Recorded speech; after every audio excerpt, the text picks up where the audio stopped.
If you're happy with the same old ways of dating, If you enjoy sucking at communication, and you have no desire to improve your romantic life, then our podcast might not be for you. but if you want some out-of-the-box ideas to deepen your current relationships, broaden your sexual horizons, develop a better understanding of yourself, or learn more about non-monogamy, Then you've come to the right place. I'm Jase, I'm Emily. and I'm Dedeker. and this is the Multiamory podcast.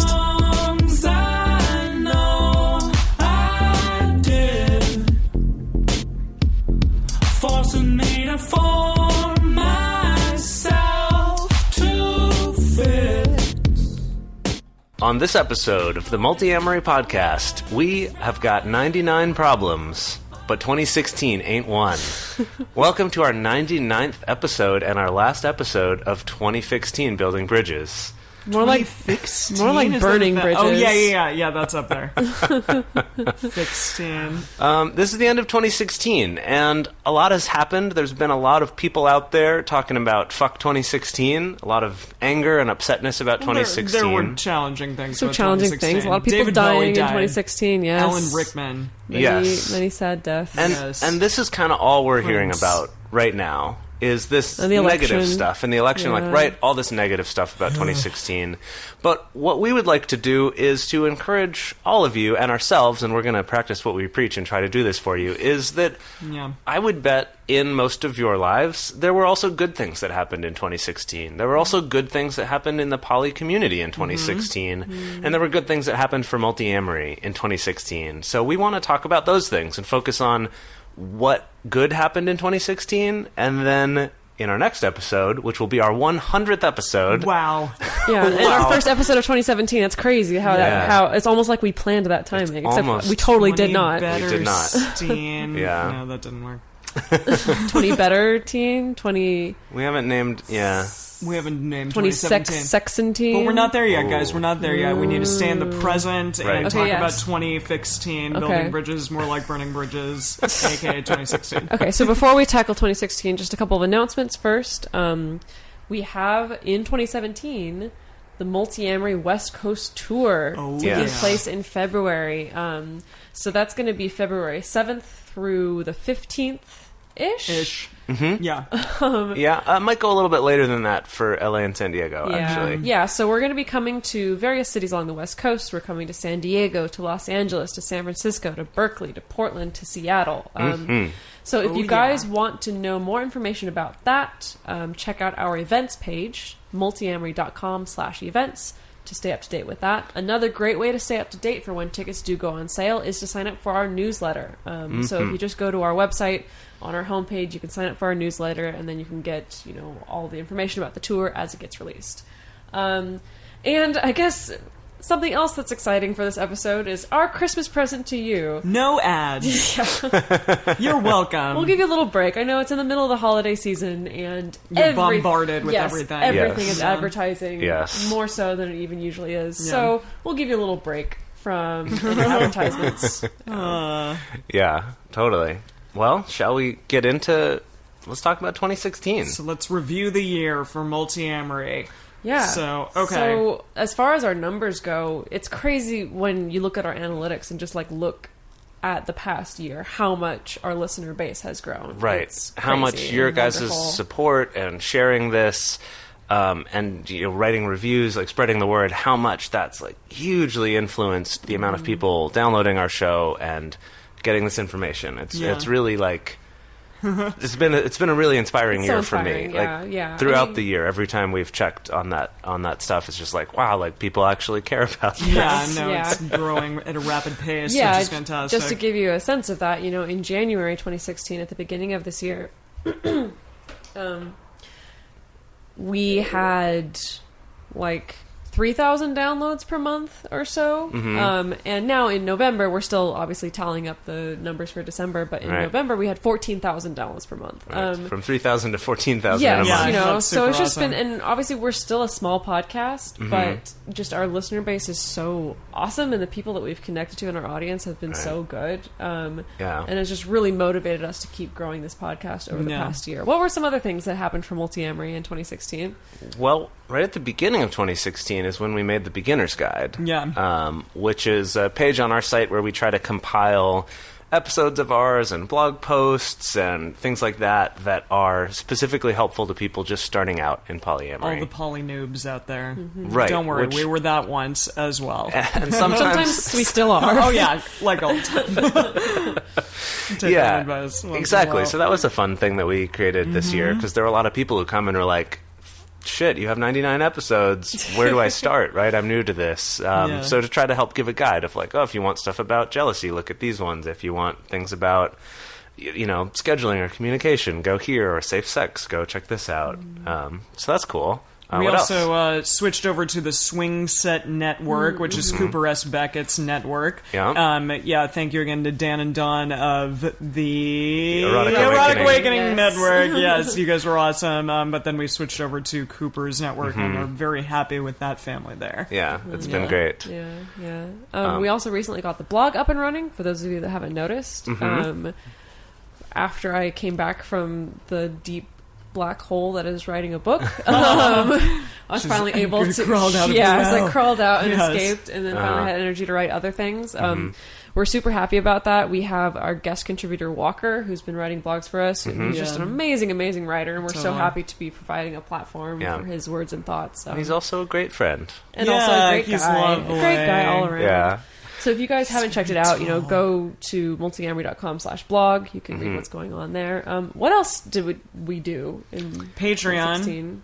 Yeah. Patreon. We launched our Patreon in this year. Thank you all so much who contribute to that. We're really excited for that to keep growing and to be able to bring you more amazing things to our other parts of the country. Yeah. Or And the I world. have to say, kind of the side effect of having the Patreon is that we got to really actually connect to our listeners in this really personal way. I remember, I was trying to think, I was like, how did we connect with people last time? It was like just like the occasional email and like on Twitter, Twitter shout outs.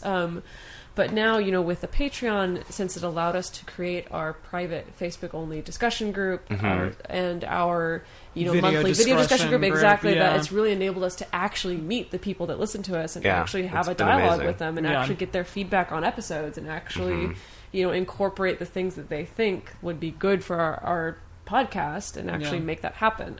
So I think that's been my favorite part. And also the fact that because that Patreon community is, a slightly smaller community and like people that we know really care about the content and want to support the show, like we've also met some of those people in person now, not just online, that when we're in other cities we might meet up with them, or if they're going to be in LA, that's been really amazing too. Like just to feel like you guys are our friends as well. Like we truly know you guys, and that's really lovely because you're an awesome group of people. Yes, you are. So other stuff, like we talked about the tour. We've been planning that, which is terrifying and overwhelming, but also really exciting. To a city near you, and also that we this kind of falls into 2017, but the invites for it fell into 2016. But next month we're going to be leading a discussion group that's one of the bigger discussion groups in LA that happens every month. We're really excited about that. And then also invited to be keynote speakers at a poly retreat in California. And we want to start doing more of that as well, possibly in your part of the world as well. Yeah, so, if you are listening to this and you're in the LA area or the greater LA area, check out our events page. There'll be more details on our events page of how you can kind of get invited to that particular group if you do want to take part in the discussion group or in going on this weekend retreat that we're going to be helping to facilitate. Both of which are almost sold out, but go check it out anyway. Awesome, cool. So what next? Do we want to expand out to talk about the whole it was a big year for community? Polyamory just in 2016 in the media, more exposure in the media. It's interesting because just now when I was looking over Alan M's awesome site, Poly in the Media, and looking at the kind of stories that are getting media coverage about polyamory, and still like a lot of it is still a lot of the same of like, what polyamory? Look at this crazy thing. Look at this crazy thing. How do people do this? Like, there's still a lot of that, which is still good. It's still good. It's still good exposure. But I think this is the first year where I am starting to see trickle in some stories that kind of take it to the next level. Stories about how. About issues of race and diversity in the poly community. Absolutely. Like kind of taking it to the next level beyond just intro coverage to polyamory, but into like, you know, more complex topics, more philosophical topics. I've seen a number of articles just in this last year about polyparenting. Yes, that too. Yeah, that too. But that we're not just like, look at this scandalous weird thing. Some that were actually just like, this you know, group thinks that raising kids this way offers them more benefits, and then kind of cover that. And it's still a little bit, you know, of course people are going to read it to be like, what is this crazy shit? This is horrible. But just that there's been more coverage of it and more awareness has actually been a huge step, you know? Yeah, definitely. We also, more exposure in the media, also characters on shows. Yeah. There's been a lot more this year, it feels like. At least that's my impression. There's the show Yumi Her that came out on the show Shameless. Yeah. So Yumi Her is about a triad, kind of. Yeah. And it's, you know, again, with all these poly representations in the media, is not necessarily ideal. I mean, I guess you have to create conflict. But you gotta, exactly. Well, but I think it's also you have to portray something that is as close looking to monogamy as possible. Or else it's not going to be... Well, it's kind of like you have to create these characters that are like this hetero couple so that people can relate to it. Yeah, it's not going to be relatable otherwise. Yeah. Right. And it's also, you know, being a little bit of a caricature. And the parallel I kind of draw is if you think about like early gay characters on TV. Yeah, that, totally. I would say it's only very recently that we've started having gay characters who are gay, but like Will and Grace, who aren't gay. a stereotype, right? Yeah. Who are just kind of like, oh, whatever, that character's gay. It's not a thing. Yeah. Right, Yeah. And Polly's not there yet, right? Yeah. Because Not quite. it's much newer. Not So quite. you know that they might play them up to be a little more like spacey out there, or you know, kind of some of Hippie, those, whatever. yeah, some kind of stereotype about that. Yeah. So yeah, there is a little bit of that, but the fact that it's out there at all, that it's a whole show, Totally. It's a whole step show in the about right it, right? direction. On the show Shameless, a throuple kind of formed in that. So that I wasn't- have a question though. Yeah. I mean, because I feel like the gay community first coined throuple. What's Right? the difference between triad and Yeah, that's what I was throuple? going to ask. Like, is Well- there actually a difference between triad and throuple, or As far as I three understand, there's people? not. There's they're not? they're just terms like whoever thinks one's cuter than the other. Well, because there's like a V, which is different than a triad. Yeah. Or, well, different well, than a... Jase would argue that. Yeah. I mean, it depends. It depends on, what you would call Right. it. Yeah. Whatever So your definition of it is. right. But anyway, like that happened on Shameless, which is a Really much huge bigger show. show than Yumi Yeah. Her, which is on a cable network. There's also other things like House of Cards. Yeah, was I know. There was the a big lot of thing discussion everyone around was House of talking Cards. about this year. Yeah, it was a president doing it. Yeah, exactly. That'll be the Life. day. And Robin Wright, who I want to be in my poly Yeah, triad Robin Wright for definitely sure. can Me join too. any polycule of mine. Yeah, are you kidding me? Oh my Holy god. crap, yes. And on the show The Magicians, which I can be nerdy about, love that show. I'm excited Yeah. for season 2 to come out soon. But on The Magicians, one of the students' parents turn out to like the kid is all like worried about their parents having this affair or something, and are like, wait, Mom, Dad, you're hanging out with this guy, but I thought that like led to your like this was bad thing, like Mom had been cheating with him or whatever. And they're like, no, we're all cool, and it's like more of a swingers thing, I see. but still just that's kind of more part of this like. You know, and it was something where like the daughter had a really hard time accepting it and was upset about it, but but it was still this. It was presented. It was something they had to deal with, and then her friends were sort of like, "That's kind of cool, actually. Like your parents are cool." And she's like, "No, totally. I can't handle it." Right? But there's at least those other voices out there, and I feel like also just shows like Community has made lots of references to polyamory. Oh, have they? It's also more in like making a joke Like a out jokey of it. kinda way? I mean, Yeah. that show kind of makes a joke out of everything. Yeah. But just the fact that it's becoming this word that more and more people know. I found like just in this last Yes, yeah, year, definitely. it feels to me like way more people are aware of this Yeah, word they and the fact that it understand can what it show up means. in media. Yeah. On what's that other show? The musical one. My Crazy Ex-Girlfriend? Right, on Crazy Ex-Girlfriend, there's a poly triad that they're talking to at one point. Oh. And it's interesting. So they like have a conversation with this poly triad, and she's like, "Oh, so it's like this and this and this," and they're like, "No, actually, it's not. It's like this." And they do actually a pretty good job of like reasonably explaining it.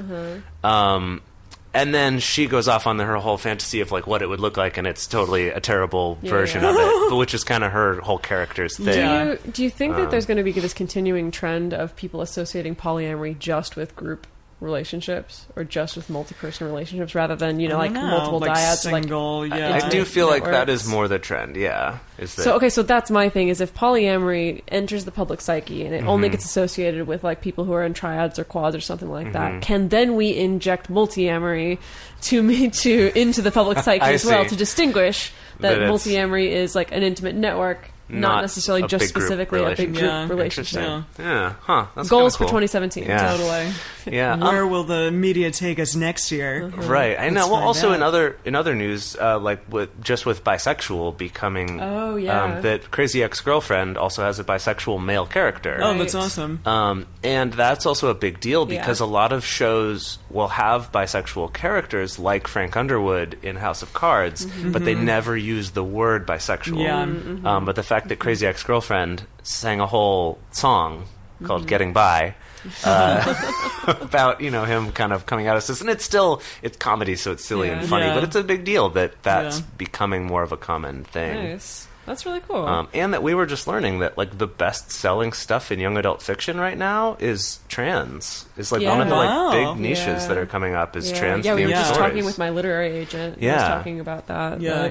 Also, non-gender conformative people like came to the forefront a little bit more this year. Trans rights really entered the public focus. Everything going down with all the bathroom bills in North Carolina and all that. Yeah, but just that we're all becoming more aware of that. Absolutely, people like see that it has a place and it matters. So that's awesome. Definitely. What else has happened in the world? They created a couple linking feature. Yeah, it was kind of a controversial thing because OkCupid historically has been the place that I think has been the most accepting of poly people and people of people who are not in the gender binary, people of varying sexualities and sexual identities. And so initially it was like this excitement of like, oh my god, OkCupid now officially supports polyamory. Right. You can link your profile to other partners. The problem is that you can only link your profile to one other partner. Right. So it's more of like an open relationship kind of thing than a polyamory thing. Yeah. So it was this kind of mix. Like our reaction was a little more negative where we were like, I kind of liked it. They kind of missed the point a little bit. The year before they added the feature of specifying that you're monogamous or non-monogamous. Yeah. And I'm like, that's a cool feature. Yeah. But then this thing was sort of this weird, like, almost, to me it was almost a step backwards. And I know we're trying to be positive about 2016, but the positive side of it is that there was a lot of press about it. And it was like, hey, this dating site that's one of the most popular ones in the U.S. at least, is now like officially supporting recognizing people in a relationship may date separately. Right. That's good. So that's been really cool. Yeah, we also got some celebrities who were actually open about their non-monogamous relationships, like Shirley MacLaine, for instance. Is she with Warren Beatty? I don't think she would be anymore. I'm bad on my celebrity gossip. You would know better than we would. Shirley MacLaine actually, she apparently talked to Oprah a couple of years back about her open marriage, but it kind of got some more press this time around. She went on a radio interview and said like that was her suggestion for a long-lasting marriage was don't be monogamous. Yeah, wow. And keep in mind, the thing with Shirley MacLaine is that she has been doing this open marriage thing since like the 60s and the like 50s, 60s. Like she's been in non-monogamous relationships way before it was ever remotely acceptable to be in a before the non-monogamous term relationship. polyamory existed. Exactly. Yeah. Before even the term open marriage actually existed. Oh, really? Yeah, Wow. open marriage didn't enter the lexicon until like the 60s, 70s when the O'Neills, these researchers, published a book called Open Marriage. I see. Wow. Fun fact. Sorry, this is getting off into a trivia tangent. Can I go on a trivia tangent? Yeah. Okay. Yes. So they published this book based on their research called Open Marriage. However, like their definition of an open marriage was just one where like you support each other and there's good communication and you're comfortable stepping outside of gender roles. Okay. So for them, it was all about like breaking away from these traditional expectations of marriage. They had one section in the book where they talked about how it also means, developing your support network and being comfortable getting close to people outside of your marriage. Like they didn't necessarily mean it. They didn't necessarily mean it like go have sex with other people, but people like really picked up on that part and ran with it. Interesting. And then that the term open marriage became started to mean associated. that instead. Yeah. Okay. Interesting. No, she's married to Steve Parker, who Little is Steve. it looks like a producer, Okay. but they've been married and divorced according to IMDb, and now they're in an open marriage. Well, Yeah. They were divorced in Interesting. 1982. Oh, I see. So they've gotten back together now. Yeah, see. I guess so. Huh. Fascinating. Yeah. Yeah, Shirley MacLaine. So again, like she's been doing it a long time, but got some press this year. And then also Monique, who we've talked Yeah. about before. Yeah. That Monique not only got a lot of press earlier this year in talking once again about her long-standing open marriage to Sidney Hicks, or open relationship with Sidney Hicks, and that she started. they're married. I think it's an open Are they married? marriage. Okay, Yeah, I wasn't sure. I think so. They started their podcast this Right. year, which is Yeah. called Monique and Sidney's Open Relationship. I love that. So they don't really That's so talk good. a lot about non-monogamy. They talk about it a little bit. They talk Yeah. about all kinds of things. Right. That's The cool. premise of their show is it's just them kind of They talking kind of shoot about the shit about whatever. things. And yeah. she says, "Come on," a lot whenever he's on a roll, which Right. I want to adopt. Right. So in their very first episode, which I actually do recommend checking out, their very first episode is specifically about their open marriage, kind of the history of that. Like, Yeah.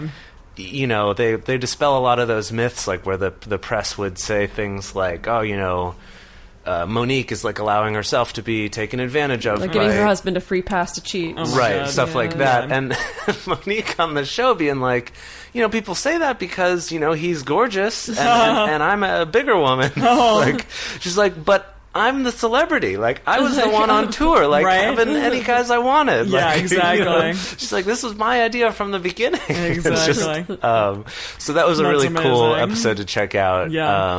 And then other than that, they also talk about a lot of other issues. You know, specifically race comes up a lot. Yeah. Of course. In terms of, Yeah. you know, Hollywood and the entertainment industry, and also That's just kind of awesome. the world in general. Yeah. Definitely worth checking out if you haven't already. Sweet. Yeah. Yeah. So Yeah. now, the news. What? Sorry. You're just scared. I, And yeah. now Dedeker. Sorry, the jet lag is still here, you guys. It's Oh, still it's in my Fine. brain. If It's you, still in my brain. for those of you who are actually watching this episode, Dedeker Winston is in the living room. I'm in the with house. us. I'm literally She's in the here. house. She is It's so amazing. exciting. truly in the house. Yes. We got this to is actually have an in-person cuddle session. Yeah, before it was great. recording. It not, was not awesome. just a Skype cuddle Fantastic. session. Yeah, exactly. Through the ether. Yes. So I've been super excited to have Dedeker back Oh, yeah, in town. me It's too. been It feels amazing. good. It feels good. And we just went yesterday to go watch Emily sing Christmas carols at Yes, Disneyland. yes, that was fun. That's amazing. So, toward the end of the episode, we all wanted to share a little bit about what this year has meant for us personally. God, so, yeah. who wants to go first? Oh God. I mean, I'll hop in. I can yeah, hop in. you do it. I mean, it certainly wasn't the easiest year. No, it But wasn't. also, like, a lot of amazing things happened. Like, I finished my book manuscript. Like, I did this thing I never in my life thought that I would do. And, like, it feels so good. Like, I feel so accomplished. I feel so happy and so fulfilled. Yeah. And I'm just, like, really excited to actually share it with people. I can't wait to read it. Already, Yeah. like, the couple people that I've, like, given the PDF copy to, anytime they give me any kind of feedback, it's just, like, so interesting to, I don't know, to see it through other people's eyes and see the different things that other people get out of it has been so cool. Yeah. So I think that was probably my highlight of 2016. Of course, Sure. that's a big one. I took the JLPT, this crazy hard Japanese test, and I almost passed it. By 10 points, but still, I'm still like really happy that I did that. Great. And that I pulled that off, and obviously traveled to a bunch of different places. Yeah. Yeah. Did a ton of traveling. Did a ton of traveling. Became a Turkish movie star. Yeah. Oh my Sort God, I of. forgot about that. I haven't shared give this her on a dream, Sorry. okay? I'm sorry. I haven't shared this on the podcast. No, you Jesus, haven't. like- yeah. But yeah, I was living in Istanbul for 5 months this year, and I got picked up by a Yeah, Turkish Jase. talent agency and was in big budget Turkish films and commercials.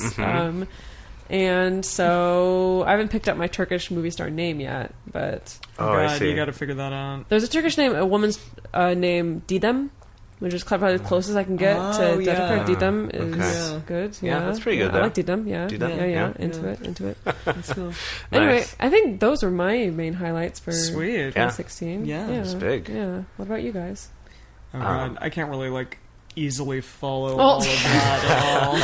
I don't know. I started some new relationships with some lovely people ladies. That's pretty people cool. ladies. People ladies. Well, one of them is like non-gender As opposed specific. to, So as opposed to dog that's why I'm ladies. saying like people, ladies, people and ladies. Yep. And kind of explored my queerness more, which I've really, really appreciated and enjoyed. Nice. Traveled with my primary partner and my mother, and went to Yeah, you Bulgaria came to with Bulgaria with me. Dedeker. That was Yeah, you great. guys did your yoga Fuck weekend. ton of yoga. That It was a was good week. so fun. Was in a play, did more caroling, did some modeling. Yeah, I mean it was good. Worked constantly, like 87,000 jobs. I know, but and Josh says that to me sometimes. He's like, "Did you work more or less when you lived in the Valley?" And I'm like, "Less, definitely." I mean, it's more expensive living in Santa Monica, but For sure. I want to my goal for 2017 is to work better, but not more. Yep. Work smarter, not more. harder. Yeah, Yes, not harder. totally. Exactly. That's So great. I need some time back. I bought a car. That was cool. So I'm adulting more, I guess. That's awesome. Yeah. Yeah. It was not a bad year, even though a lot of challenging things happened. Yeah. It was a pretty good year. Yeah. How about you? Well, see, I mean, for me, I started 2016 in Japan with Dedeker. Yeah. And so if I kind of count that whole Japan trip, that I went from kind of always loving Japan and being interested in it, and had started learning like a little bit of Japanese because Dedeker spoke some of it, and so I started learning a little because I was like, oh, that's cool, and I enjoy languages. Going from that to having been in Japan for like 3 months out of the past 13 months. Yeah. And to taking a lower level JLPT test myself just a few weeks ago. Do you know if you passed it again? I won't find out till late February. Oh, okay. And I kind of don't think I did. We'll see. But what I found is when I got done with like the reading section of that, I had this thought of like, 6 months ago, even last time I was in Japan, I could not have read this much Japanese all in one sitting and not just like, Like, what the hell? I don't understand any of this, Exploded. right? So it was just really cool to see that kind of progress in learning a language, which is something that I really enjoy. Yeah. Gosh, what else? Relationships coming and going, of course. Yeah. But also my relationships with the two of you, like really stabilizing and deepening and stuff like that, which has been really awesome. Jay said something funny the other day. Like, he said that we're an emotional triad still. Right. Yeah. We're still in like this emotional triad relationship. Right, just in Which is terms of wonderful. like getting to share with each other and support each other and all that. That it's really, and that's something that's really meant a lot to me.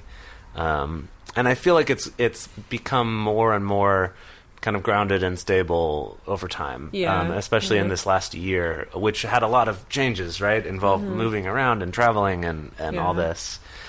For me, also, my exciting achievement is that I finally... Anyone who's watching this, just don't. Okay. Oh, Emily's moved. Oh. Jase can't hug I me. can't hug you because of my headphones. It's okay, I'll do that. His headphones You are do like, the hugging. I can't. Yeah. My other exciting thing is that I finally got out of credit card debt that I've Yay. had That's awesome. for many, many My years. turn next. Yes. Yeah. Yes. Jesus. Basically, that I've had since a little before I moved to LA, and then got into That's a lot awesome. more of it after moving to LA. Yeah. That's how it goes. Yeah. Yeah, but finally That's got out of great. that, which feels really good. It hasn't quite sunk in yet, but that's been really exciting. Yay. Yeah, Wow. and having this podcast keep growing like this has been hugely important, and I'm so excited for 2017. Yeah. Of like where can we go next, right? No, we're starting out 2017 with a bang. Like, Right. Yeah. doing discussion groups and the retreats. retreat and Yeah. the tour. tour, like, Everything. Oh my god. Yeah. that'll be so fun to see kind of The how back that... half of the year is going to be like, what? I didn't even know we can top the front half of the year. Oh, I think we could. Oh yeah. Oh, We gotta yeah. try it All out, up from here, guys. baby. As long as we can keep it growing, that's when we do our East Coast tour. Yeah, yeah. Exactly. And then we do our European tour. I would love to do that shit. It'd be man. amazing. I love that it would so be super much. cool. Totally. We do have some European and beyond followers, so Yes. thank you Yeah, for that. absolutely. To keep growing the discussion groups Yeah. that we have those keep going. God, could we do like the Multiamory cruise? Dude, that would be so good. Can you imagine? Oh my God. Dude, what if we put good. together like a poly-friendly cruise? They do swingers cruises all the freaking Yeah. time. They do? Oh yeah, Yeah. all the time. No, that'd I be don't awesome. see those. Yeah, no, swingers advertised cruises very are a often, thing. but Yeah. it's amazing. Yeah, like well, lifestyle cruises. Well, this Oh is my a God. good. This is a good teaser for what we're going to be talking about next week on our 100th episode, our first episode of 2017, where we're going to be talking about resolutions. Yeah. And not in the typical way that you've heard before. That's just about kind of goal setting or like all the bullshit that's on Twitter of hashtag relationship goals. Yeah. Right. We're not talking about that. We're going to kind of get into more of the meaty stuff and really looking at ways to take things like New Year's resolutions and combine them with things like Agile Scrum that we talked about a few episodes ago, and combining that with how you negotiate your agreements and your types of relationships. So we're really excited for all that stuff. So stay tuned. Check it out next week in the new year. Yay. Yay! Well, Happy New Year, everyone. Happy New Year. And we love you guys so much. Thank you for Yes. being a part of the show. Thank you for helping to grow this show. To our Patreon people especially, thank you for being so intimate and open with us. Oh, seriously. It's really Seriously. incredible. We so appreciate it. And it's because of you that we keep doing this. So. I have to say, anytime I get a Patreon notification that like someone's donated at the $5 level, and they're going to be added to the Facebook group, I'm never like, oh hey, $5. I'm like, oh my god, like a new person that we can talk like, to, welcome and to like, the club. like, I wonder That's what their awesome. story is. Like I can't wait to ask them Totally. questions. Like, Yeah. If you guys want to get in touch with us, you can email us at info@multiamory.com. You can tweet at us at Multiamory. You can find us at patreon.com/multiamory. You can find us on Instagram at multiamory_podcast. Anything that you guys send to us, we do read. We're not so big-headed yet that we can't even read your We'll give it comments. to our assistant. Yes, yeah. Any emails you send us, we do try to respond to personally as much as we can. So reach out to us. Let us know how you're doing. What are you thinking? What your resolutions might be for the new year. We'd love to know. And we will see you next week in 2017. Woo! Yeah. All right. See you then. Bye. Bye-bye.